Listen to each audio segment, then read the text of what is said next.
Good morning बच्चों। तो आज हम पढ़ेंगे क्लास 6 का जो आपकी हिंदी की बुक है जिसका नाम है बसंत, उसका चैप्टर 1। तो उसके कुछ प्रश्न उत्तर पढ़ेंगे हम जो बहुत ही इम्पोर्टेंट हैं, जो आपके एग्ज़ाम में भी आते हैं। तो चलिए हम पढ़ते हैं चैप्टर 1 जिसका नाम है वह चिड़िया जो। तो चलिए पहला प्रश्न जो है इसका, कविता पढ़कर तुम्हारे मन में चिड़िया का जो चित्र उभरता है उस चित्र को कागज़ पर बनाओ। ये प्रश्न वैसे इतना इम्पोर्टेंट नहीं है, बिल्कुल इजी है, ये सिंपल है। आपने इसका बस क्या करना है, चिड़िया का जो चित्र है उसको बनाना है कि वो कैसी है, किस तरह से दिखती है, उसको कागज़ पर बनाना है। ये सारा नीचे लिखा हुआ है। वह नीले पंखों वाली सुंदर चिड़िया है, चिड़िया मधुर स्वर में जंगल में गाती है, वह बहती नदी का पानी है। तो ये सारा आपने लिखना है। तो आगे हमारा दूसरा जो प्रश्न है वह है, तुम्हें कविता का कोई और शीर्षक देना हो तो क्या शीर्षक देना चाहोगे? उपयुक्त शीर्षक सोच कर लिखो। शीर्षक मीन्स टाइटल, ठीक है।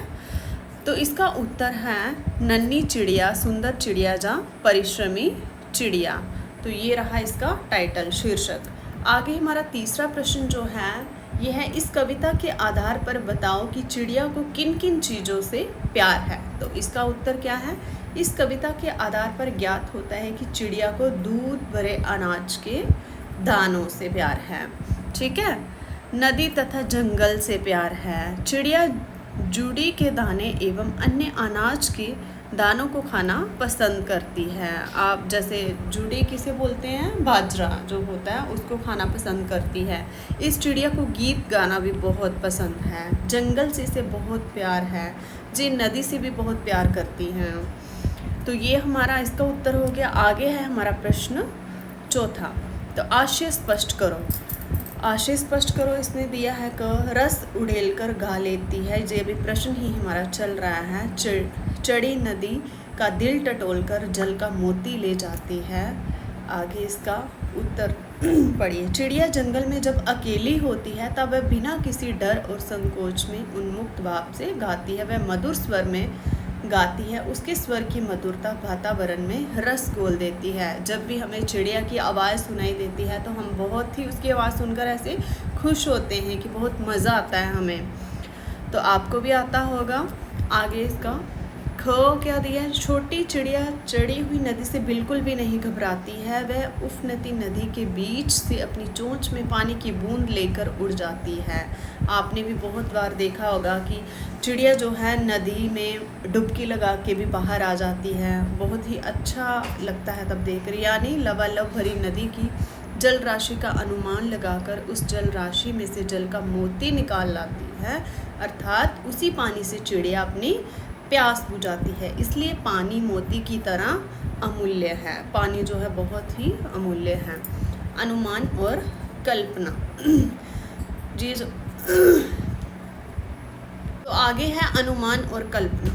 ये वैसे एग्ज़ाम में तो नहीं आता है लेकिन हम फिर भी पढ़ लेते हैं इसको।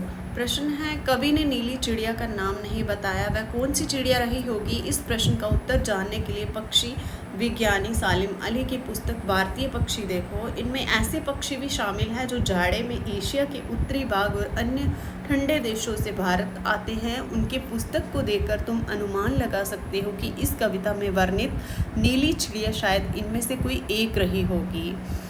जैसे नीलकंठ, छोटा किलकिला कबूतर, बड़ा पतरिंगा, ये सारा जो है प्रश्न है यहाँ तक। आगे ये यहाँ से इसका उत्तर स्टार्ट होता है। तो क्या है इसका उत्तर, इस कविता में वर्णित नीली चिड़िया शायद नीलकंठ रही होगी क्योंकि उसके शरीर के ज़्यादातर भाग का रंग नीला, आकार छोटा तथा आवाज़ मीठी होती है। आपने भी देखी होगी नीले रंग की चिड़िया बहुत ही सुंदर होती है।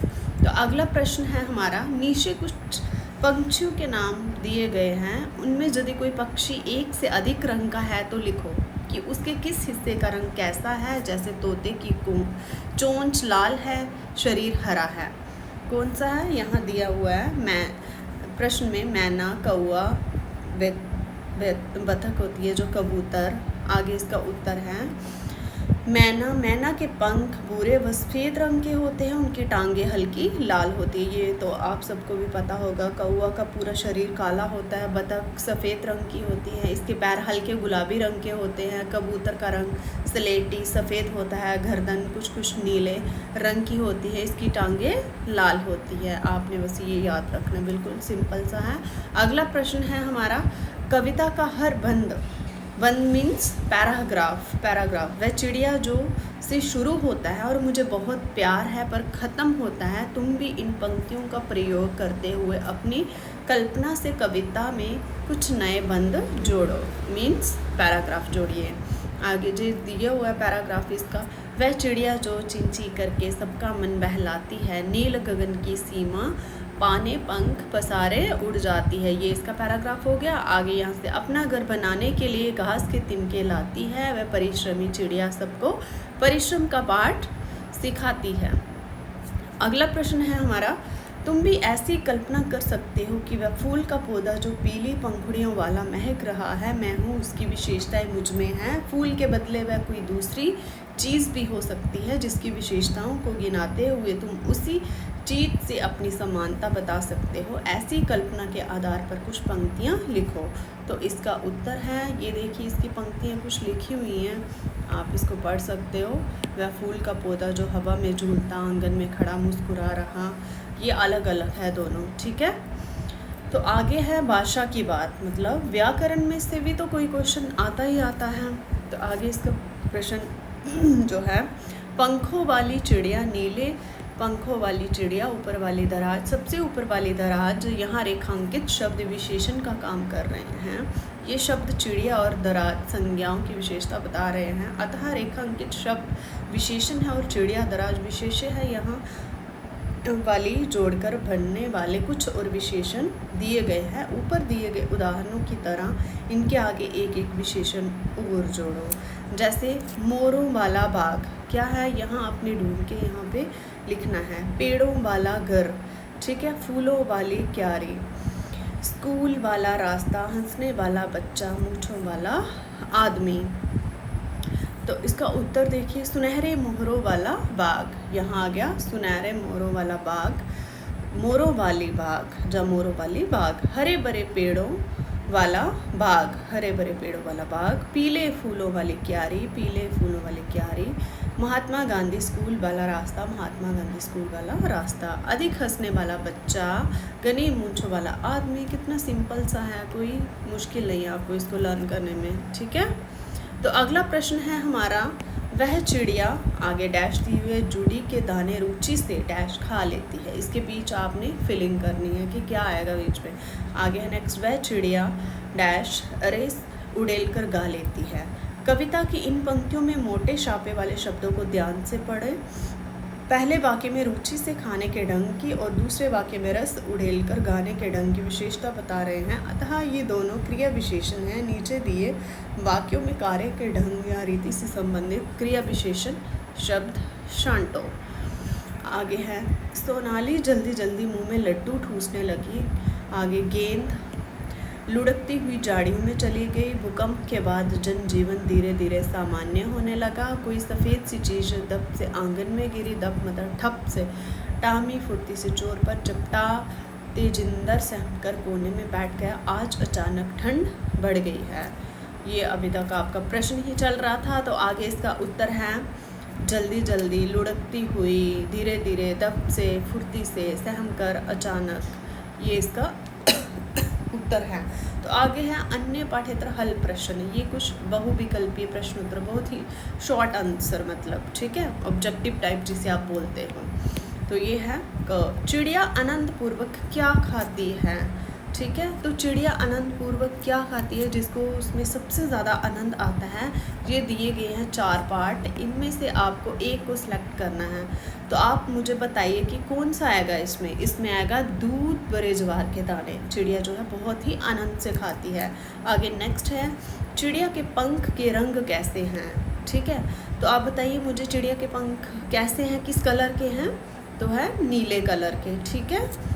तो आगे, चिड़िया को क्या पसंद है, चिड़िया को अनाज के दाने पसंद हैं, ठीक है। आगे, चिड़िया किसके लिए गाती है, नदियों के लिए, संगीत प्रेमियों के लिए, जंगल के लिए, अपने मित्र के लिए, जंगल के लिए गाती है चिड़िया। ठीक है, तो आगे है चिड़िया को किन चीज़ों से प्यार है। तो चिड़िया को नदी से भी प्यार है, जंगल से भी प्यार है, अन्न से भी प्यार है। ठीक है, तो आगे है अति लघु उत्तरीय प्रश्न। ठीक है, तो बच्चों सबसे पहले आपको मैं ये बताऊंगी कि आप हमारे चैनल को सब्सक्राइब करें, शेयर करें, सभी बच्चों तक पहुंचाएं जो बच्चे इंटरेस्टेड है पढ़ने में। बहुत ही मज़ा आएगा आपको पढ़ने में। तो आगे है प्रश्न हमारा, चिड़िया के पंख किस रंग के हैं। चिड़िया के पंख नीले रंग के हैं। बहुत सिंपल है। चिड़िया कहाँ से मोती ले जाती है। चिड़िया नदियों के उफनते जल से मोती ले जाती है। आपको पता होना चाहिए कि हमें नदियों में से भी मोती मिलते हैं। चिड़िया किसके दाने खाती है। चिड़िया जुड़ी के दाने खाती है। जुड़ी मैंने आपको बताया ना किसको बोलते हैं, जुड़ी बोलते हैं बाजरे को। आगे अनाज के दाने किससे भरे हुए हैं। अनाज के दाने दूध से भरे हुए हैं। आगे चिड़िया का स्वभाव कैसा है। बिल्कुल ही छोटे छोटे प्रश्न हैं जो चिड़िया का स्वभाव बड़ा संतोषी है। आगे लघु उत्तरीय प्रश्न, कविता के आधार पर चिड़िया के स्वभाव का वर्णन कीजिए। ठीक है, चिड़िया का स्वभाव कैसा है। तो इसका उत्तर है, इस कविता में नीले पंखों वाली एक छोटी सी चिड़िया का वर्णन है। इस चिड़िया का स्वभाव संतोषी है। संतोषी मतलब बहुत ही पेशेंस है उसमें। ठीक है, थोड़े से दाने इसके लिए पर्याप्त है। थोड़े से दानों में बहुत संतोष प्राप्त कर लेती है, मतलब सेटिस्फाइड हो जाती है। ये मुँह बोली है। ये एकांत में उमंग से गाती है। जो गर्वीली भी है, इसे अपनी साहस और हिम्मत पर गर्व है। तो आया आपको समझ में। जहाँ से समझ नहीं आया तो आप कमेंट बॉक्स में बता सकते हो कि ये समझ नहीं आया, तो हमें बताइए। अगला प्रश्न है, चिड़िया किससे प्यार करती है और क्यों। उत्तर है इसका, इस छोटी चिड़िया को अन्न से प्यार है। ये जुड़ी के दाने बड़े मन से खाती है। उसे बिजन से प्यार है। उसे नदी से भी प्यार है। एकांत जंगल में वह मधुर स्वर में गाती है। वह उफनती नदी की बीच धारा से जल की बूंदें अपनी चोंच में लेकर उड़ जाती है। तो अगला प्रश्न है हमारा, चिड़िया अपना जीवन कैसे व्यतीत करती है।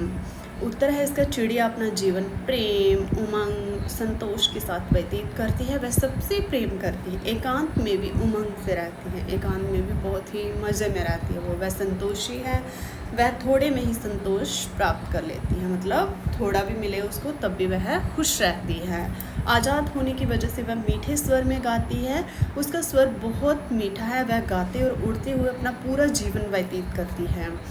चिड़िया के गायन की विशेषता लिखिए। अगला प्रश्न है हमारा, इसका उत्तर है, वह छोटी चिड़िया खुले गले से बहुत ही मीठी आवाज़ में गाती है। उसके गाने वातावरण में रस घोल देते हैं, मतलब पूरे वातावरण को आनंदित कर देते हैं। वह अपने गीत जंगल को समर्पित कर देती है। तो अगला प्रश्न है हमारा, चिड़िया के माध्यम से कवि हमें क्या संदेश देना चाहता है। तो इस कहानी से हमें क्या संदेश मिलता है। ठीक है, सबसे पहले हमने ये जानना है अब। तो इसका उत्तर है, कवि चिड़िया के माध्यम से खुशी से जीने का संदेश हमें देते हैं।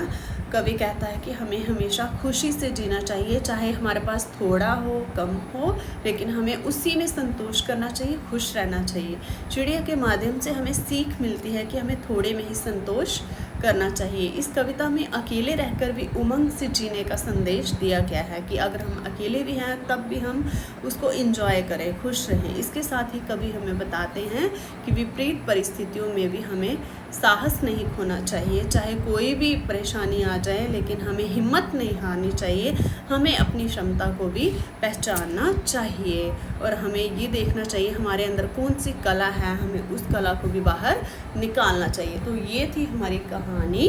तो बच्चों, अगर आपको समझ आई होगी ये कहानी तो प्लीज़ कमेंट बॉक्स में बताइएगा और हमारे चैनल को सब्सक्राइब कीजिए, शेयर कीजिए। ठीक है, बाय बाय।